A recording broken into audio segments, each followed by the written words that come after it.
Bonjour à tous et à toutes. Mon doigt est très gros. J'ai sali l'objectif. Je vais un peu nettoyer tout ça. Alors voilà, je crois que ça va. Bon, donc, aujourd'hui, je vais vous parler d'un nouveau produit. Voilà comme on voit derrière.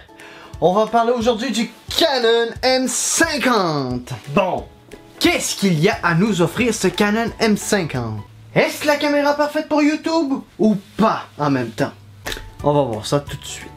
On va y aller tout de suite avec ses caractéristiques. On parle d'ici d'un hybride avec un capteur APS-C de 24 millions de pixels, similaire à celui du 80D. Il possède la technologie Dual AF Pixel de Canon, ce qui est très bien parce que selon moi, c'est genre le meilleur autofocus possible d'avoir. Il peut faire des rafales photos de 10 images secondes.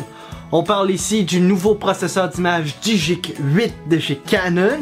On a un écran orientable de 3 pouces sur le côté comme les 80D, le T7i, T5i, T6i, peu importe, le classique de chez Canon, et non pas sur le dessus comme le faisait le M5 si je me rappelle bien. Le nouveau fichier RAW CR3 échantillonné à 14 bits pour les couleurs, on parle quand même ici de lourd. Bref, j'en passe. Niveau de connectique, on a une prise micro, pas de prise casque par exemple. Alors en vidéo, c'est là que ça touche. Là, on l'attendait depuis des années, de la 4K UHD. Enfin! Ils ont compris! Canon a enfin compris! La 4K, enfin!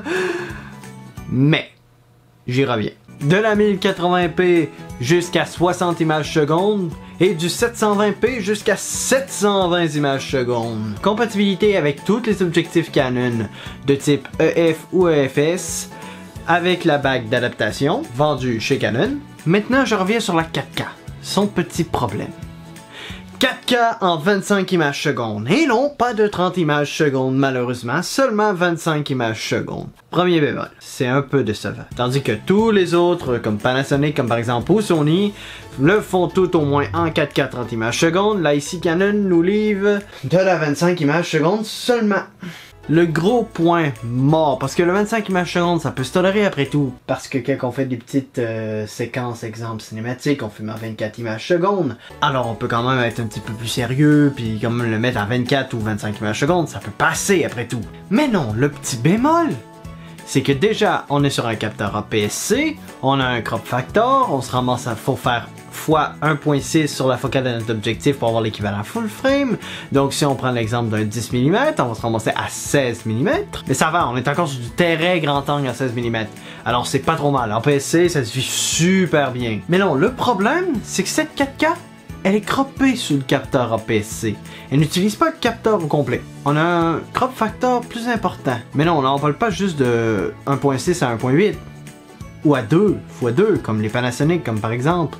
Ou on parle pas de x 2.3 comme le Panasonic G85 ou G7.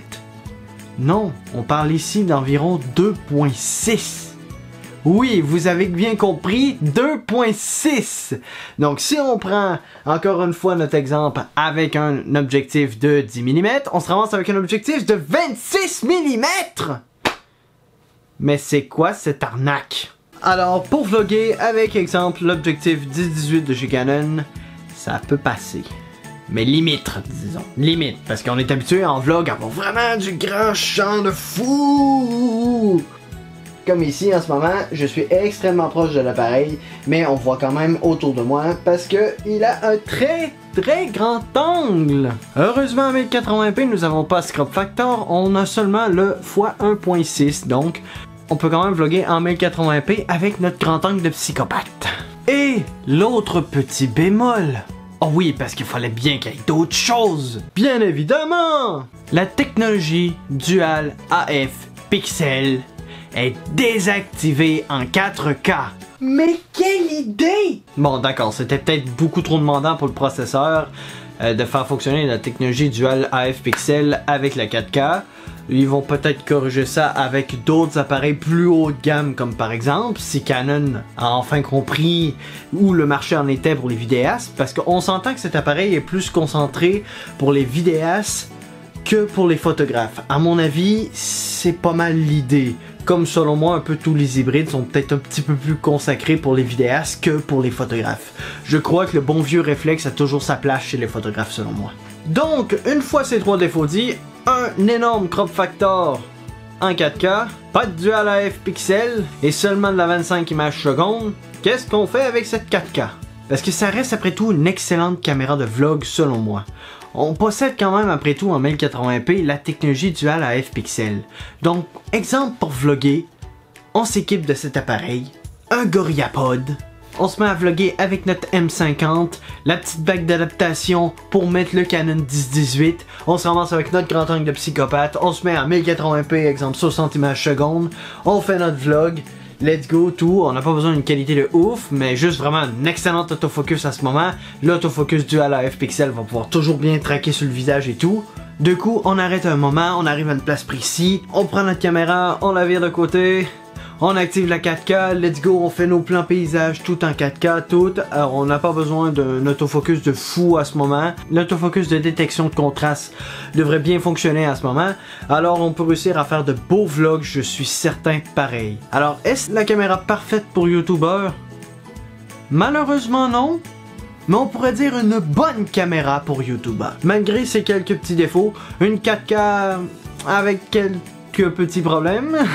Pas de prise casque bien évidemment pour monitorer son son, mais au moins on a la prise micro, ce qui est à mon avis le plus important lorsqu'on fait des vidéos, la qualité de son et son éclairage. On a notre écran pivotable pour avoir son retour vidéo. Bref, ça peut être une excellente caméra, j'en suis sûr. Une 4K un peu molle, je suis d'accord, mais ça peut être une bonne caméra.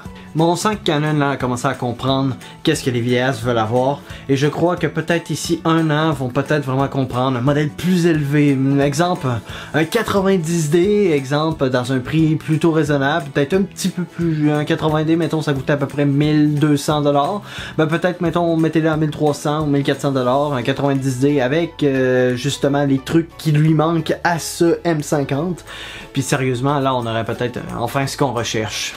Bref, il n'existe pas de caméra parfaite de toute façon pour YouTube et ça tout le monde le sait. Bref, sur ce, j'espère que cette petite vidéo vous a plu. J'ai juste parlé d'un nouveau produit aujourd'hui. Ouais, je sais. C'est différent que toutes les dernières vidéos qui ont sorti. Bref, je suis tanné de dire bref. Bref! Sur ce, on se retrouve pour la prochaine vidéo. Alors n'hésitez pas à laisser un pouce bleu, à laisser des commentaires et à vous abonner bien sûr. Ciao!